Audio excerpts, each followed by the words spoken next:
안녕하세요. 2025년 6월 26일 목요일 매일 성경 말씀 묵상 시간입니다. 오늘 함께 읽고 나눌 말씀은 역대지상 26장입니다. 조금 길지만 읽어보도록 하겠습니다. 문지기의 갈래는 다음과 같다. 고라 가문에서는 아삽의 자손인 고레의 아들 무셀레마와 무셀레마의 아들인 맏아들 스가랴와 둘째 여디야엘과 셋째 스바랴와 넷째 야드니엘과 다섯째 엘람과 여섯째 여호하난과 일곱째 엘여호에네이다. 오벳 에돔의 아들은 맏아들 스마야와 둘째 여호사밧과 셋째 요아와 넷째 사갈과 다섯째 느다넬과 여섯째 암미엘과 일곱째 이사갈과 여덟째 부울레데이다. 하나님께서 오벳 에돔에게 이와 같이 복을 주셨다. 오벳 에돔의 아들 스마야도 아들들을 낳았다. 그들은 용맹스러운 사람들이었으므로 그들 가문의 지도자가 되었다. 스마야의 아들은 오드니와 르바엘과 오벳과 엘사밧이다. 엘사밧의 형제 엘리후와 스마갸는 유능한 사람이다. 이들이 모두 오벳 에돔의 자손이다. 그들과 그 아들과 형제들은 맡은 일을 할 수 있는 능력을 가진 용맹스러운 사람들이다. 오벳 에돔 집안에 딸린 사람은 62명이다. 무셀레마의 아들과 형제들도 용맹스러운 사람들이며 모두 18명이다. 무라리의 자손인 호사의 아들 가운데서는 시므리가 족장이다. 시므리는 맏아들은 아니었으나 그의 아버지가 그를 우두머리로 삼았다. 둘째는 힐기야이고 셋째는 드발리아이고 넷째는 스가랴이다. 호사의 아들과 형제는 모두 13명이다. 이 문지기 갈래의 우두머리들과 형제들 모두에게 주님의 성전을 섬기는 임무를 맡겼다. 그들은 큰 가문이나 작은 가문을 가리지 않고 그들의 가문을 따라 제비를 뽑아 각 문을 맡았다. 셀레마는 동쪽 문에 뽑혔고 그의 아들 스가랴는 슬기로운 참모인데 사람들이 제비를 뽑은 결과 북쪽 문에 뽑혔다. 오벳 에돔은 남쪽 문에 뽑히고 그의 아들들은 곳간에 뽑혔다. 숫빔과 호사는 서쪽 문과 올라가는 길가에 있는 살레겟의 문의 문지기로 뽑혀 두 문을 다 지켰다. 이렇게 하여 레위 사람이 동쪽 문에 6사람, 북쪽 문에 매일 4사람, 남쪽 문에 매일 4사람, 곳간에는 각각 2사람씩, 서쪽 문에 회랑에 4사람, 길가의 회랑에 2사람이 배치되었다. 이들은 고라 자손과 무라리 자손의 문지기 갈래이다. 레위 사람 가운데 다른 사람들은 하나님의 성전 곳간과 성물 곳간을 맡았다. 게르손 자손인 라단 자손, 곧 게르손 사람 라단 가문의 족장은 여히엘리이다. 여히엘리의 아들은 세담과 그 아우 요엘이며 이들은 주님의 성전 곳간을 맡았다. 아므람과 이스할과 헤브론과 우시엘의 자손에서는 모세의 아들인 게르솜의 자손 스부엘이 곳간의 책임자이다.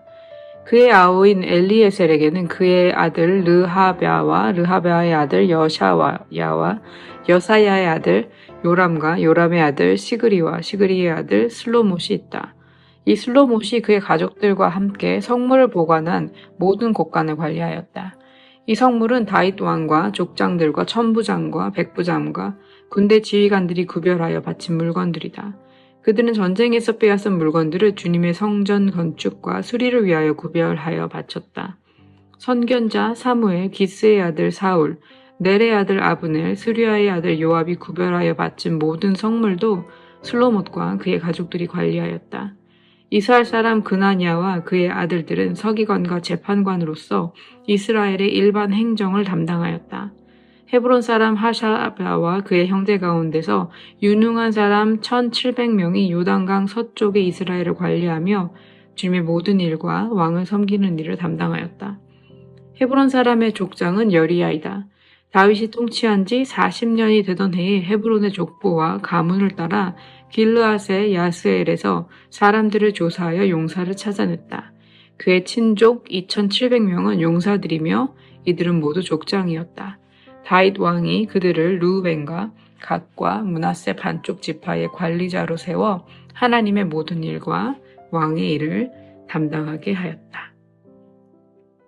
오늘 본문은 역대상 26장 전체입니다. 조금 길었죠.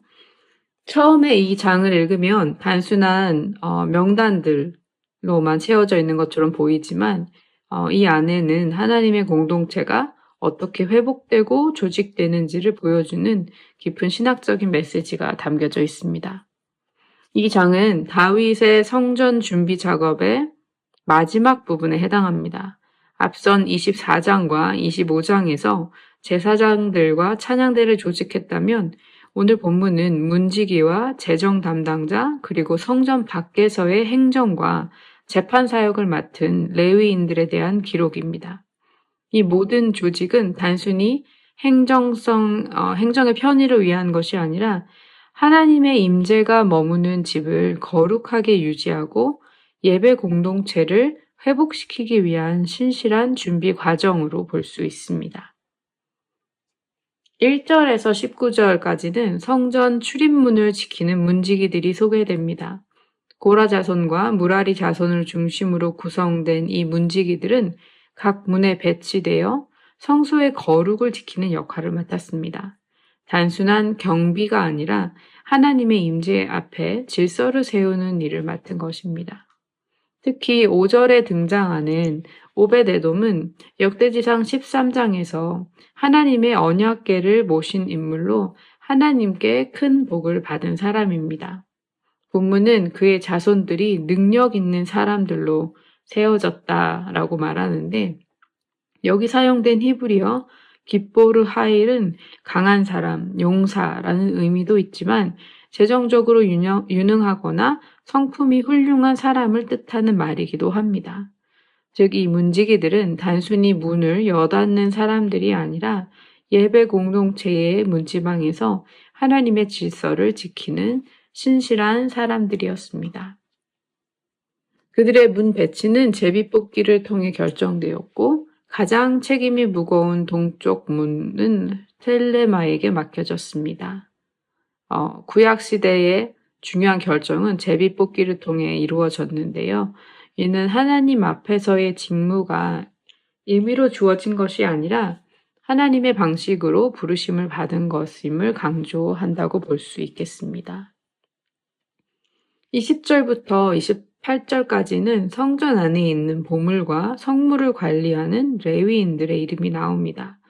이들은 성물과 전리품 그리고 예물들을 분리해서 정리하고 관리했습니다. 특히 26절과 27절을 보면 다윗과 지휘관들이 전쟁에서 얻은 전리품 일부를 하나님께 바쳤고 그 모든 재물을 하나님의 집의 유지와 보수를 위해 사용하도록 맡긴 것을 볼 수 있습니다. 여기에서 중요한 부분은 전쟁에서 얻은 전리품마저도 하나님의 성전과 연결되고 거룩하게 구분되었다는 것입니다. 성전의 재정을 맡은 이들이 그 재물을 세속적인 방식이 아니라 하나님의 뜻에 따라 구별하여 사용했음을 볼 수 있습니다. 마지막으로 29절부터 32절까지는 예루살렘 성전 외부에서 섬긴 레위인들이 소개됩니다. 이들은 단순한 보조 인력이 아니라 지역 사회에서 행정과 재판, 군사적 질서를 책임지는 지도자들이었습니다. 이처럼 하나님께 드리는 예배는 성전 안에만 머무는 것이 아니라 공동체 전체를 향한 섬김과 질서로 확장되는 것을 알 수 있습니다. 예를 들어 31절에서 언급된 야셀은 레위인들이 거주하던 도시 중 하나로 왕정시대에는 행정 중심지로도 사용되었습니다. 이런 기록을 통해 우리는 하나님의 공동체가 성전 예배와 사회 정의를 통합적으로 실천하는 공동체였다는 것을 볼 수 있습니다. 오늘 본문은 단순한 사람들의 이름, 명단이 아니라 하나님께서 어떻게 공동체 전체를 거룩하게 조직하시고 구성하셨는지를 보여주는 중요한 장면입니다. 하나님의 공동체는 제사장과 찬양대뿐만 아니라 문을 지키는 이들, 보물을 관리하는 이들, 그리고 지역사회의 행정을 책임지는 이들까지 모두를 통해 유지되고 함께 세워집니다. 이 말씀을 통해 우리도 다시금 생각해 봅니다. 우리는 지금 우리의 삶의 자리에서 어떤 문을 맡아 지키고 있는지, 예배의 질서와 공동체의 평안을 위해 내가 맡은 자리는 무엇인지 돌아봅니다. 작고 사소해 보이는 역할일지라도 하나님 나라 안에서는 귀하고 거룩한 일이고, 그러한 작은 일과 섬김들이 모여 우리가 함께 지어져 간다는 것이 하나님 나라의 방식이고 방법인 것 같습니다. 오늘 말씀을 생각하며 함께 기도하겠습니다. 하나님 아버지, 오늘 말씀을 통해 주의 집을 섬기는 사람들의 이름과 사역을 보며 모든 직무가 거룩하고 소중하고 존귀하고 또 우리 모두가 필요하다는 것을 다시 한번 배웁니다. 우리도 우리의 삶의 자리에서 주어진 일을 성실히 감당하게 해주시고 하나님 나라의 거룩한 질서를 세우는 작은 부분으로 사용해 주시기를 기도합니다. 주님을 위한 우리의 헌신이 예배의 중심이 되게 하시고 우리의 삶이 되게 하시고 공동체를 살리는 통로가 될 수 있도록 주님, 우리를 긍휼히 여겨주시고 우리를 사용하여 주십시오. 예수님의 이름으로 기도드립니다. 아멘.